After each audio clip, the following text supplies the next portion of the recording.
few years ago, on the first night of Rosh Hashanah, I stood at the pulpit as soon as prayers had concluded, and I shared a thought with the congregation. And I said, in a few moments, we're going to turn to each other in the congregation, we're going to return home, and we're going to say our first words of the year. And I encourage the congregation to make these words count. A few days later, I received the most wonderful phone call from a woman whom I didn't know, but she called and she said, Rabbi, I was there. I was in the congregation. I was in the sanctuary on that night, on the first night of Rosh Hashanah, and I was there with my teenage daughter.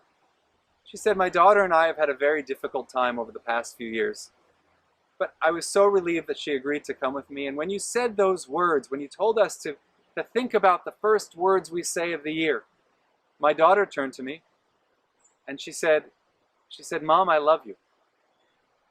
Thank you for everything you do for me. Those are my first words of the year. And the woman said that that moment, it meant so much to her.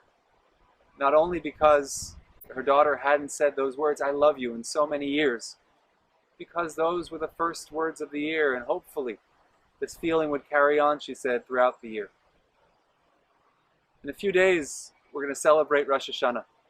We'll focus a little bit on throwing away our sins, on getting rid of the mistakes of the past, but we should also focus on the opportunity that the new year offers us to embrace goodness, to take those first moments of the year and make them count. Keep this in mind. I'll keep it in mind as well. When we walk into our homes on the first night of Rosh Hashanah, when we sit down at the table for the first time and we greet our family and our friends, to ensure that the first words that come out of our mouths establish the foundation for a year of goodness, a year of blessing, a year of love, a year of connection. Shana Tova. We'll see you in Shul.